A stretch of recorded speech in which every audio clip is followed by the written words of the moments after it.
Hi, this is Peas in a Pod, and we are Cassidy Doehler, Anna Lewis, Tessa Levy, and Elizabeth Schnede.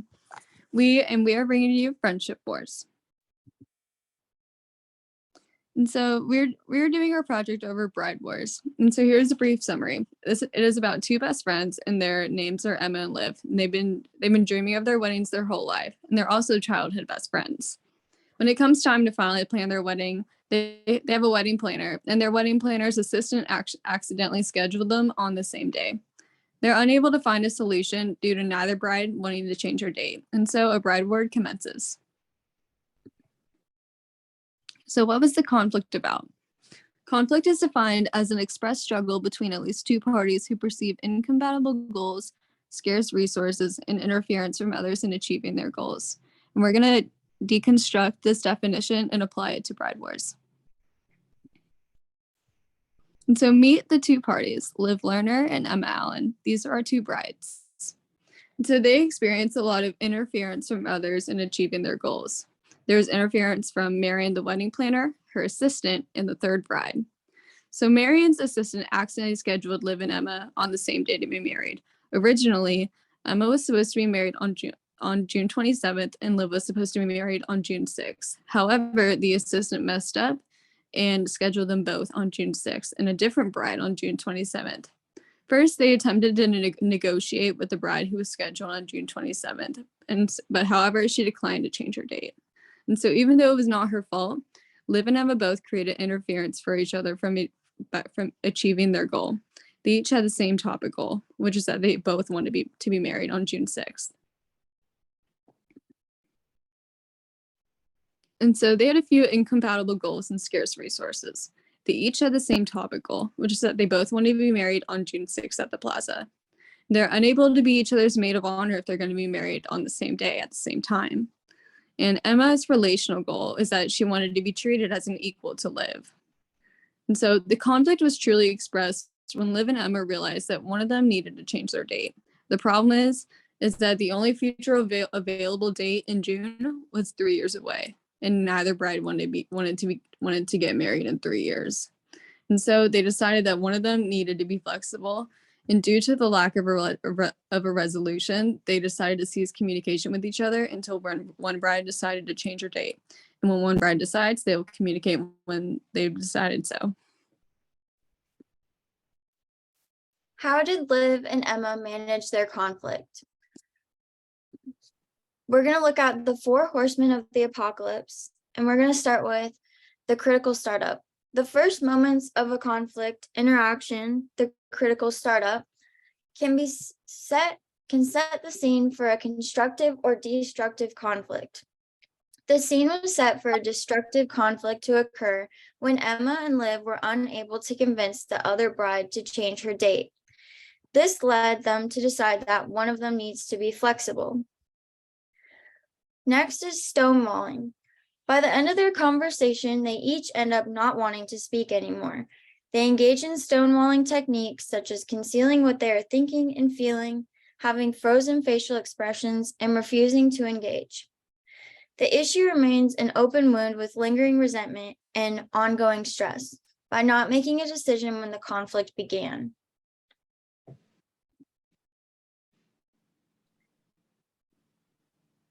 Next is defensiveness. Dominant groups tend to suppress conflict, minimizing and denying its existence. Liv ignores that the conflict exists by sending out her save the dates. Liv creates a defensive climate rather than supportive climate by sending out her save the dates without communicating to Emma. She asserts her control rather than trying to solve the problem between them. Liv also treats herself as superior to Emma rather than treating herself as an equal to Emma. Emma recognizes this behavior in Liv because she has always felt belittled by Liv. Emma is tired of feeling inferior to Liv and explains that her wedding day should be about her. And finally, contempt. According to the textbook, contempt means any statement or nonverbal behavior that puts oneself on a higher plane than one's partner. Liv has made many statements that suggest that she deems herself better than Emma. These statements create contempt. Contempt often involves a nasty kind of mockery, put downs, hostile corrections, and nonverbal expressions of contempt. This really hurts Emma's feelings because she felt like Liv went behind her back and decided she was going to have her wedding on the same day before consulting her first, which causes her emotions to go crazy. Emotions are defined as modes of functioning shaped by natural selection that coordinate physiological, cognitive, motivational, behavioral, and subjective responses and patterns that increase the ability to meet the adaptive challenges of situations that have reoccurred over evolutionary time.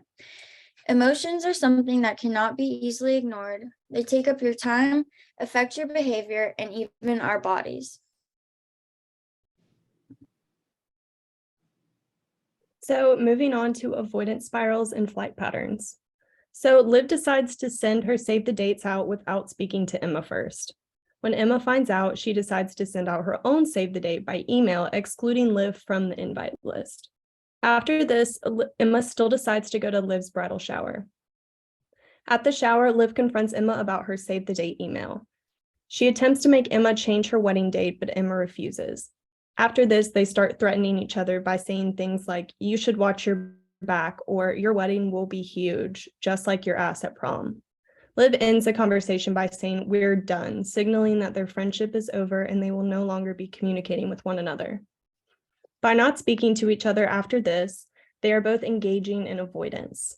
Avoiding this conflict caused the entire situation to escalate into a spiral because it gave them time to continue to one-up each other because the situation was stewing in their mind for so long and they continued to become more and more frustrated with one another.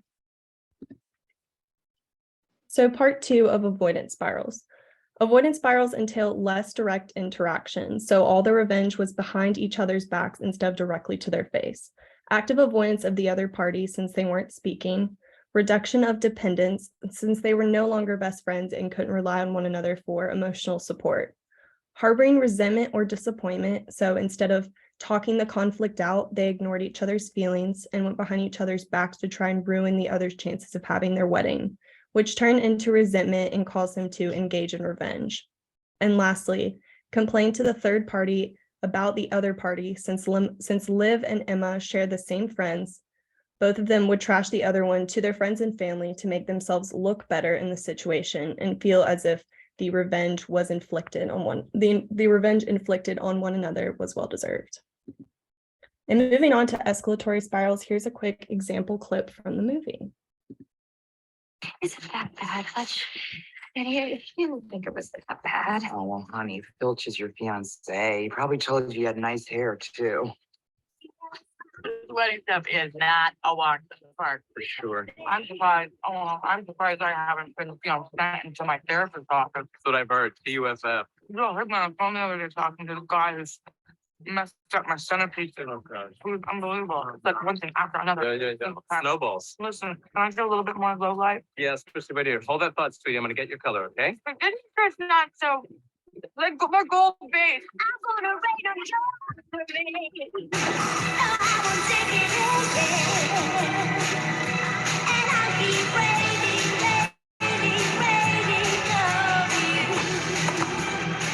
Maybe I should take up chanting. I think it's kind of might be necessary at this time of my life. Oh, my God. Oh my God, is it good? Great. I get to do nothing. Okay, I don't know what happened. I got to let it sit for a day or two. Maybe I'll try to strip it down to white. My hair's blue! It's blue! I have blue hair! I'm getting married in a week! Congratulations. In a week! A week! So escalatory spirals. Our textbook states that escalatory spirals pervade destructive conflict. Since Emma and Liv both have a skewed perception of one another, once one of them perceives that the other's emotional intensity is escalating, the negative spiral begins. The conflict becomes a spiral of negativity. Escalatory spirals disintegrate a relationship due to the self-perpetuating dynamics that affect behaviors, perceptions of the other, and perceptions of the relationship. To elaborate on this example of an escalatory spiral from our textbook, you can see, looking at the starting point, that Brad and Steve are great friends, like Emma and Liv. Just like the two brides, let's say Brad does something to Steve, such as dye his hair blue. Steve would then retaliate and seek revenge in order to get back at Brad. As you can see, the cycle continues until their friendship is no longer. By letting their actions speak instead of their words, an escalatory spiral occurs. Each person uses bad habits to damage the other person where it hurts most emotionally. So moving on to part 2 of escalatory spirals. The best index of a destructive conflict is that one or both of the parties desire to get even or damage the other party, such as Emma dyeing Liv's hair blue, Liv giving Emma an insanely orange spray tan, Emma sending Liv candy baskets knowing that she's had control issues with sweets in the past, and Liv booking the DJ that Emma wanted. In doing this, they used a ton of retaliatory moves. Liv and Emma's revenge tactics are characterized by 2 things: a value of revenge effect and a self-deterrence effect. The fear of an opponent's desire to enact revenge. They both use revenge tactics in order to get the other to change their wedding date. So how has the conflict issues affected their relational experiences? Liv, Emma, their friends, their fiancés, and Liv's assistant are all participating in a conflict triangle. According to Hawker, a conflict trial happens when individuals perceive that they are in low power within the conflict at hand. Their typical response is to try and form a coalition with other persons to potentially make themselves feel higher in power. How do they approach reconciliation and forgiveness in their relationship? Here we have a clip of how they approach forgiveness.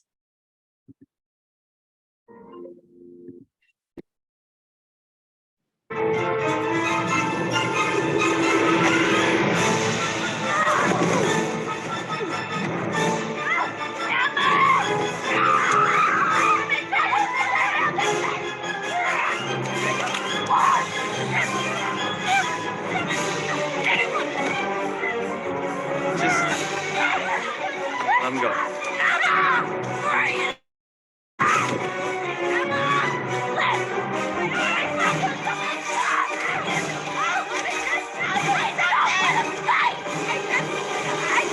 I can't do this.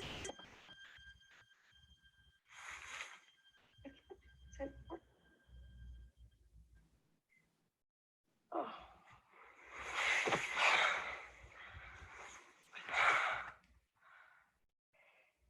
Thank God.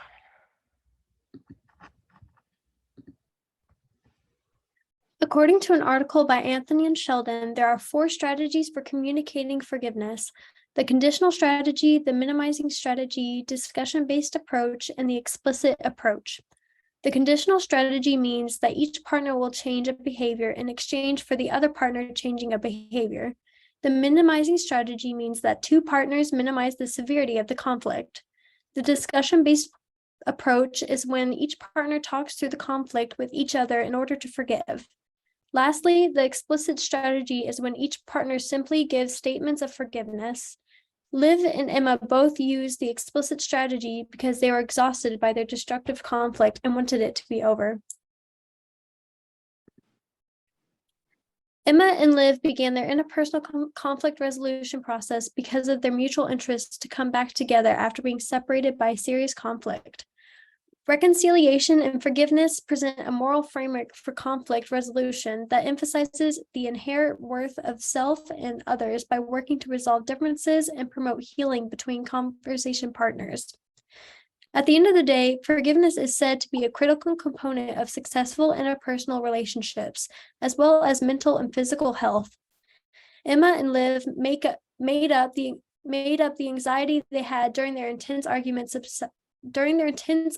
subsided, and they were able to think more logically in their work life and maintain their mutual interpersonal relationships. The destructive conflict between the two ended ended up opening both of their eyes to personal problems with themselves, or their personal lives that they never realized they had to address. If anything, it changed them. Emma started standing up for herself more, and Liv started confronting her emotions and letting herself feel. What do they wish they did differently? Emma and Liv's regrets. While Emma and Liv never expressed it, we are sure that they feel regret based on their facial expressions in the final scene. Regret and disappointment are emotions that can be experienced in response to an unfavorable outcome of a decision. In a study conducted by Zeelenberg and other authors, they found that regret is related to behavior-focused counterfactual thought in which the decision maker's own actions are changed, whereas disappointment is related to situation-focused counterfactual thought in which aspects of the situation are changed. It is safe to assume that Emma and Liv felt regret over their behaviors and felt disappointment for how far the conflict had escalated. So here we have our assessment of the conflict. So for our assessment, we saw that there was no compromising. Instead of them stating that only one of them needed to be flexible, they both should have compromised and had their weddings elsewhere or on different days. Our textbook defines compromise as an intermediate style resulting in some gains and some losses for each party. Liv and Emma are both assertive and cooperative.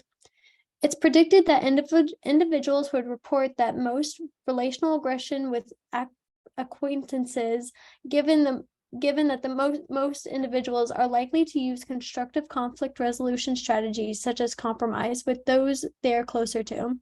So we question why would Emma and Liv go to the extent that they did with revenge? They should have just communicated to come up with a compromise that would have suited both of them, as well as subsided a lot of the emotional damage for both of them. And so moving on to our recommendations for Liv and Emma. We have a couple of recommendations. First, we want them to build emotional intelligence skills. Purusho Thalman defines emotional intelligence as the capacity for recognizing our own feelings and those of others, for motivating ourselves, and for managing emotions well in ourselves and in our relationships. Although Emma and Liv have the ability to recognize how each other feels, they need to work on using their actions to display that they have those abilities. And so we also recommend that they use interpersonal negotiation. Liv and Emma should have engaged in interpersonal negotiation in order to solve their conflict. Donahue describes interpersonal negotiation as to settle a dispute by discussion and mutual agreement. And so instead of using avoidant and dominant strategies, they should have compromised. And we also recommend that they learn how to recognize the different conflict styles within other people. It is important to understand one's conflict style and learn to work through them the right way. Next, we also recommend to them that they avoid a critical startup. And so to avoid a critical startup that leads to a destructive conflict, we recommend that Emma and Liv use constructive complaints rather than deciding that one of the two brides should change their date. A destructive complaint includes blame and the attribution that there is something wrong with the other person. And Emma and Liv place the blame on each other when they decided that the other person needs to change their wedding date. Lastly, we recommend to Emma that she learn some support boundaries and she learn how to soften contempt. Support boundaries are a support provider's effort to decrease or eliminate another person's unwanted disclosures and or support seeking. And so Johnson found that people typically utilize 3 strategies when enacting support boundaries with their friends: direct communication, indirect communication, and collaborative communication. And so as a victim of contempt, we recommend to Emma that she learns these strategies on how to soften contempt. These strategies usually consist of the victim verbalizing her boundaries. And Emma needs to verbalize to Liv that she will not accept being treated as inferior. These are our works cited. And thank you so much for watching, and we definitely recommend that you watch Bride Wars.